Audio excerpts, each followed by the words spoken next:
જય શ્રી કૃષ્ણ. રાધે રાધે. શ્રી કૃષ્ણ ગોવિંદ હરિ મુરારે, હે નાથી નારાયણ વાસુદેવાય.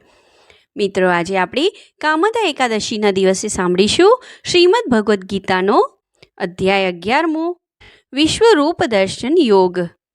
અર્જુન શ્રી કૃષ્ણને કહે છે, આપે મને પરમ આધ્યાત્મિક રહસ્ય કહ્યું, જેથી મારું અજ્ઞાન નષ્ટ થઈ ગયું છે.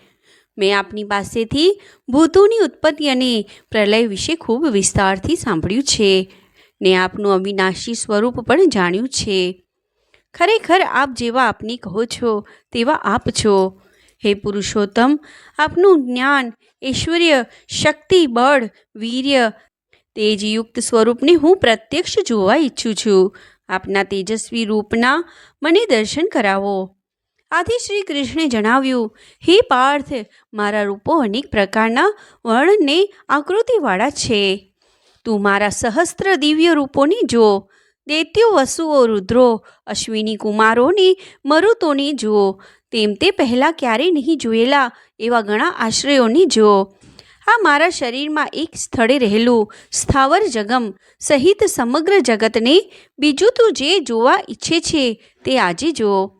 પરંતુ તારા ચર્મચક્ષુથી એ જોઈ શકવાનું નથી. તને દિવ્ય ચક્ષુ આપું છું, તેનાથી મારો ઈશ્વરીય યોગ જો. આમ કહીને યોગેશ્વર શ્રી કૃષ્ણે અર્જુનને પોતાનું ઈશ્વરીય સ્વરૂપ બતાવ્યું. અનેક મુખ અને નેત્રોવાળું, દિવ્ય આભૂષણોવાળું, દિવ્ય વસ્ત્રો તથા માળાઓવાળું, અનેક આયુધોવાળું, અતિ આશ્રયમય, અત્યંત પ્રકાશિત અને સઘળી દિશાઓ તરફ મુખવાળું. ભગવાનનું વિશ્વ સ્વરૂપ જોઈ રોમાંચિત થયેલો અર્જુન પ્રણામ કરી હાથ જોડી બોલ્યો, હે દેવ, આપના આ રૂપમાં તો હું સર્વ દેવતાઓને, ભૂતગણને, બ્રહ્મને, સર્વ મહર્ષિને, મહાદેવને ને દિવ્ય સર્પોને જોઉં છું. હે વિશ્વેશ્વર, આપને અનેક ઉંદરવાળા, અનેક ભુજાઓવાળા, અનેક મુખવાળા અને અનેક નેત્રવાળા તથા ચારે બાજુ અનંત રૂપવાળા જોઉં છું. આપના અંતને, મધ્યને કે આદિને હું જોતો નથી. હું તો આપને મુકુટ, ગદાને, ચક્રધારી, પૂર્ણ કાંતિવાળા સૂર્ય સમાન તેજસ્વીને અમાપ નિહાળું છું.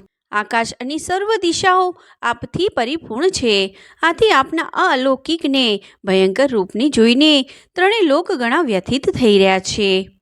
આ ભય પામેલા દેવો આપની સ્તુતિ કરે છે. મહર્ષિ અને સિદ્ધોનો સમુદાય કલ્યાણ હોજો કહીને ઉત્તમ સ્ત્રોતોથી આપની સ્તુતિ કરે છે.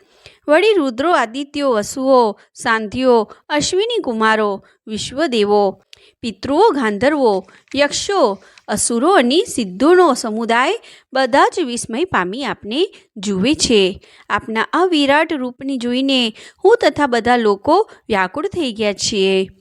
હે વિષ્ણુ, તમારું આકાશ વ્યાપી તેજવાળું અનેક વર્ણવાળું રૂપ, પહોળા કરેલા મોઢાને અને મોટી આંખોને જોઈ હૃદયથી હું ભયભીત થઈ રહ્યો છું. ધીરજ અને શાંતિ હું રાખી શકતો નથી. આપની વિકરાળ દાઢને, પ્રલયકાળના અગ્નિ સમાન મુખોને જોઈને હું સુખ પામતો નથી.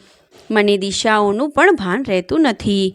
હું ત્રાસ પામી રહ્યો છું. તેથી હે જગતના નિવાસ સ્થાન, હે દેવેશ, તમે મારા પર પ્રસન્ન થાઓ. હે કૃષ્ણ, ધૃતરાષ્ટ્રના પુત્રો, જયદ્રથ આદિ રાજાઓના સમુદાય સાથે બધા આપમાં પ્રવેશ કરે છે. ભીષ્મ પિતામહ, દ્રોણાચાર્ય, કર્ણ, શિખંડી, દૃષ્ટદ્યુમ્ન વગેરે બધા જ યોદ્ધાઓ આપના મુખમાં પ્રવેશ કરી રહ્યા છે.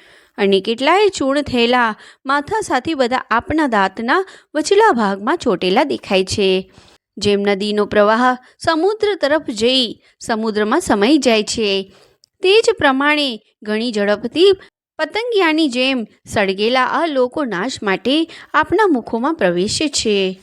હે વિષ્ણુ, આપ આપના મુખોથી સમસ્ત લોકના વીરોને ગળી રહ્યા છો. તમારું ભયંકર તેજ બધાને ગભરાઈ રહ્યું છે. તમે ઉગ્ર રૂપધારી કોણ છો? કૃપા કરીને મને કહો. હું આપને નમસ્કાર કરું છું. આપ મારા પર પ્રસન્ન થાઓ.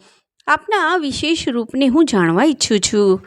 શ્રી કૃષ્ણે અર્જુનને જવાબ આપ્યો, હે અર્જુન, હું બધા લોકોનો નાશ કરવાવાળો મહાકાળ છું. આ સમયે આ લોકોનો નાશ કરવા માટે હું પ્રવૃત્ત થયો છું. આથી કરીને બંને સૈન્યમાં જે યોદ્ધાઓ ઊભા છે તેઓ તો યુદ્ધ નહીં કરે તો પણ બચશે નહીં, નાશ પામશે.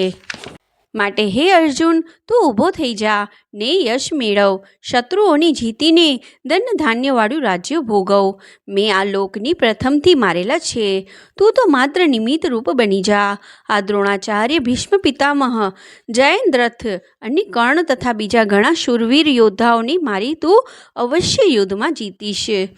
આ વખતે સંજય ધૃતરાષ્ટ્રને ઉદ્દેશીને કહે છે, હે રાજન, આ વચનો સાંભળીને ધ્રુજતો અર્જુન હાથ જોડીને પ્રણામ કરી ભયભીત થઈ શ્રી કૃષ્ણને કહેવા લાગ્યો, હે અંતર્યામી, આપના નામ અને કીર્તનથી જગત હર્ષ પામે છે.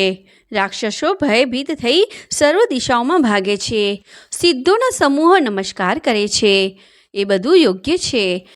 આપ તો આદિદેવને સનાતન પુરુષ છો. આપ તો જગતના પરમ આશ્રય અને જાણવાવાળા તથા જાણવા યોગ્ય છો. એટલે આપને હજારો નમસ્કાર હો. આપને આગળથી અને પાછળથી પણ નમસ્કાર હો. આપને બધી બાજુથી નમસ્કાર હો. હે પરમાત્મા, સખા માનીને આપના પ્રભાવને નહીં જાણતા મેં પ્રેમથી, પ્રમાદથી હે કૃષ્ણ, હે યાદવ, હે સખા એવા જે સંબોધન કર્યા છે, તેમજ વિહાર, શૈયા, આસન, ભોજન વખતે એકલા કે બીજાની સમક્ષ મારાથી જે અનાદર થયો હોય તે માટે હું ક્ષમા માંગુ છું. આપ તો સર્વ ગુરુઓના પણ ગુરુ છો. આપના ચરણોમાં પ્રણામ કરી વિનંતી કરું છું કે જેવી રીતે પિતા પુત્રના, મિત્ર મિત્રના, પતિ સ્ત્રીના અપરાધની ક્ષમા કરે છે, તેવી રીતે આપ મારા અપરાધની ક્ષમા કરવાની યોગ્ય છો. હવે આપ પ્રસન્ન થાઓ ને કિરીટ, કુંડલ, શંખ, ચક્ર, ગદાધારી ચતુર્ભુજ રૂપવાળા થાઓ. શ્રી કૃષ્ણ કહે છે, હે અર્જુન, તે મારું જે આ વિરાટ સ્વરૂપ જોયું તે તારા વિના બીજાએ પહેલાં જોયું નથી. તેવી રીતે હું ન વેદોથી, ન તપથી, દાનથી કે ન યજ્ઞથી જોવાને મળું. તું ભયરહિત થઈ મારું ચતુર્ભુજ રૂપ ફરીથી જો.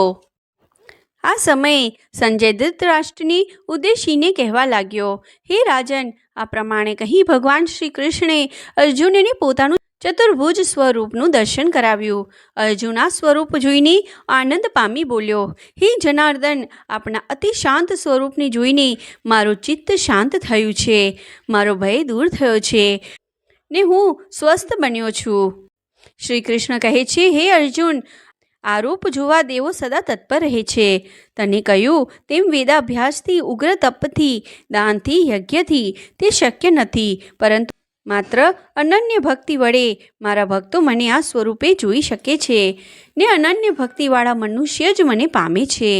હે પાંડવ, જે મારો ભક્ત, મારા માટે કર્મ કરનારો, મારે પરાયણ રહેનારો, આ શક્તિ વિનાનોને સર્વ પ્રાણી પ્રત્યે વેરરહિત હોય તે મને પામે છે. ઇતિ શ્રીમદ ભગવદ્ ગીતામાં શ્રી કૃષ્ણ અર્જુન વચ્ચે થયેલ સંવાદમાં વિશ્વરૂપ દર્શન યોગ નામનો 11મો અધ્યાય સંપૂર્ણ. 11મા અધ્યાયનું મહાત્મય ફળ. ભગવાન શ્રી શંકર પાર્વતીજીને અને ભગવાન શ્રી વિષ્ણુ લક્ષ્મીજીને કહે છે કે હવે તમે 11મા અધ્યાયનું મહાત્મય કે ફળ સાંભળો. વિવાહ મંડળ નામના નગરમાં હોલિકા નામે એક બ્રાહ્મણ રહેતો હતો. તે ખેતીનું કામકાજ કરતો હતો. એક દિવસ તે રખેવાળી કરતો હતો ત્યારે કેટલાક જંગલી પ્રાણીઓએ ત્યાંથી પસાર થતાં એક મુસાફરને મારી નાખ્યો. ત્યાંથી પસાર થતાં મહાત્માએ આ જોયું અને આ બ્રાહ્મણનો તિરસ્કાર કરતા કહ્યું કે તારે તો આ મુસાફરને બચાવવો જોઈએ. તેને બદલે તું નિષ્ક્રિય રહીને જોઈ રહ્યો, આથી તું રાક્ષસ થા. આ શ્રાપ આપ્યા પછી તે બ્રાહ્મણ ગરગરવા માંડતા મહાત્માએ કહ્યું, કોઈ ગીતાજીના 11મા અધ્યાયનો પાઠ કરી તેનું મંત્રેલ પાણી તારા ઉપર છાંટશે ત્યારે તું આ શ્રાપમાંથી મુક્ત થઈશ. આ બ્રાહ્મણ રાક્ષસ બનતા બધાને ત્રાસ આપવા લાગ્યો. આથી ગામ લોકોએ ભેગા થઈ એક ધર્મશાળામાં તેને રહેવા વિનંતી કરી અને ધર્મશાળામાં જે કોઈ આવે તેનો ભોગ લેવા અને ગામ લોકોને પરેશાન ન કરવા કહ્યું. એક દિવસે આ ધર્મશાળામાં એક બ્રાહ્મણ આવ્યો. બીજે દિવસે આ બ્રાહ્મણને જીવતો જોઈ ચોકીદારને ગામ લોકો આશ્રય પામ્યા. ચોકીદારે આ બ્રાહ્મણને અહીં રહેવા કહ્યું. એવામાં બન્યું એવું કે આ ચોકીદારના પુત્રનો મિત્ર ધર્મશાળામાં એક દિવસ માટે રહેવા આવ્યો હતો. તેની સાથે ચોકીદારનો પુત્ર પણ રહી ગયો. બીજે દિવસે સવારે આ બંનેને રાક્ષસે મારી નાખ્યા. ચોકીદારે આ જોયું. તેના હોશ કોશ ઉડી ગયા. ચોકીદારે આ રાક્ષસને પોતાના પુત્રને સંજીવન કરવા કહ્યું. આથી આ રાક્ષસે કહ્યું કે આ ધર્મશાળામાં જે બ્રાહ્મણ ઉતર્યો છે તે જો ગીતાજીના 11મા અધ્યાયનો પાઠ કરી તે મંત્રેલું જળ અમારા ત્રણેય ઉપર છાંટશે તો બધા જ સંજીવન થઈશું. ચોકીદારે આ બાબતની જાણ બ્રાહ્મણને કરી. બ્રાહ્મણે તે મુજબ કરતા રાક્ષસનો તેની યોનિમાંથી ને 2 મિત્રોનો પણ ઉદ્ધાર થયો. તેઓ ત્રણેય વિમાનમાં બેસી વૈકુંઠ લોક જવા લાગ્યા. ત્યારે ચોકીદાર પોતાના પુત્રને રોકવા લાગ્યો. આથી પુત્રે કહ્યું કે આ સંસારમાં દરેક પોતાના કર્મ અનુસાર આવે છે અને જાય છે. કોઈ સમય હું તો કોઈ સમય તમે પિતા તરીકે અને પુત્ર તરીકે પાઠ ભજવી ચાલ્યા જઈએ છીએ. તમે જોયું કે ગીતાજીના 11મા અધ્યાયના પાઠના મંત્રેલા જળથી અમારો ઉદ્ધાર થયો. તેમ તમે પણ તમારો ઉદ્ધાર કરવા આ બ્રાહ્મણ પાસે ગીતાજીનો 11મો અધ્યાય સાંભળજો. ચોકીદારે આ મુજબ કરતા તેનો પણ પાછળથી ઉદ્ધાર થયો અને તે મુક્તિ મેળવી વૈકુંઠ લોક પામ્યો. ગીતાનો નિત્ય પાઠ કરો, તેને સમજો ને તે પ્રમાણે આચરણ કરો. જો તમે એ પ્રમાણે કરો તો એનો એક એક શ્લોક તમારી નસોમાં ચેતના જગાવવા પૂરતો છે. ગીતાનો એક એક શબ્દ એક એક અભયવાણીનો એવો નમૂનો છે કે જે અભયવાણીનો ભક્ત મહાકાળને પણ ધૂળ ભેગો કરી શકે તેમ છે. તો પછી મનુષ્યનો તો શો હિસાબ? હકીકત આવી હોવાથી પ્રત્યેક દેશાભિમાનીએ આ અભયવાણીને પોતાના હૃદયપટ ઉપર સુવર્ણ અક્ષરે લખી લેવી જોઈએ. જય શ્રી કૃષ્ણ. રાધે રાધે. જો આ કથા સાંભળવામાં તમને આનંદ આવ્યો હોય તો આ વિડીયોને લાઈક કરીને આગળ શેર કરજો અને ચેનલ પર નવા હોય તો સબસ્ક્રાઈબ કરજો. જય શ્રી કૃષ્ણ. રાધે રાધે.